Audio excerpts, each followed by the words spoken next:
Halo, perkenalkan nama saya Ajeniska Rayu Argianto dengan NIM 19716500028. Saya dari Prodi Ilmu Komunikasi 2019. Di sini saya akan mempresentasikan karya ilmiah saya tentang pengaruh TIK terhadap pendidikan untuk memenuhi syarat nilai UAS saya. Yang pertama, apa sih karya ilmiah itu? Karya ilmiah adalah karya tulis yang dibuat untuk memecahkan suatu permasalahan dengan landasan teori dan metode-metode ilmiah. Nah, karya ilmiah ini yang pertama, bagian saya itu saya tulis yang pertama judul, lalu itu abstrak. Apa sih yang dimaksud dengan abstrak?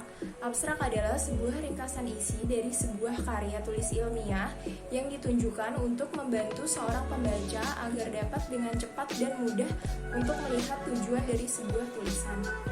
Nah, berikut akan saya tunjukkan abstrak dari karya tulis ilmiah saya. Isi pada abstrak saya adalah sebagai berikut. Seiring kebutuhan manusia, perkembangan TIK pun terus meningkat. Hadirnya TIK tentu saja memudahkan masyarakat untuk mencari informasi dan belajar dari siapa saja dan dari mana saja. Di Indonesia, perkembangan TIK semakin maju dan berkembang. Dalam bidang pendidikan, perkembangan TIK tentu saja mempunyai dampak positif.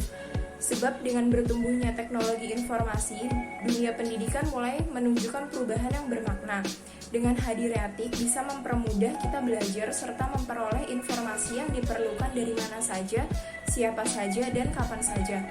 Dampaknya menyebar ke berbagai bidang kehidupan termasuk ke bidang pendidikan. Di sini saya juga menulis kata kuncinya yaitu TIK, peranan, dampak, dan pendidikan. Selanjutnya ada pendahuluan. Bagian pendahuluan berisikan dasar-dasar penelitian ilmiah dilakukan, masalah yang diangkat, dan mekanisme penyelesaian masalah itu. Selanjutnya saya akan menunjukkan bagian pendahuluan dari karya ilmiah saya. Pada bagian pendahuluan ini saya menjelaskan seiring kebutuhan manusia, perkembangan TIK pun terus meningkat.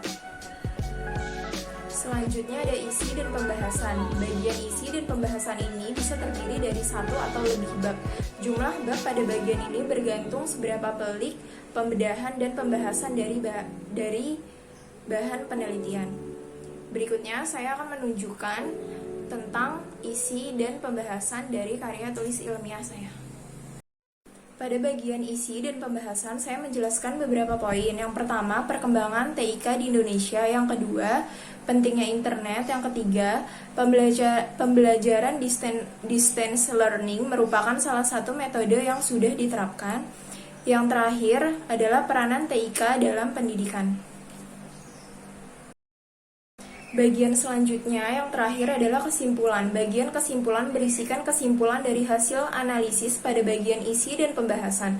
Kesimpulan yang disampaikan pada bagian ini berupa penjelasan singkat dan padat mengenai hasil analisis. Biasanya bagian ini hanya terdiri dari satu bab.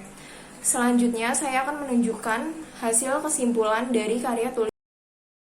Nah, pada bagian kesimpulan ini saya menuliskan bahwa TIK memang memiliki dampak positif bagi dunia pendidikan, tapi tidak terlepas juga bahwa TIK memiliki dampak negatif bagi pendidikan bila disalahgunakan. Sekian presentasi dari karya ilmiah saya. Terima kasih.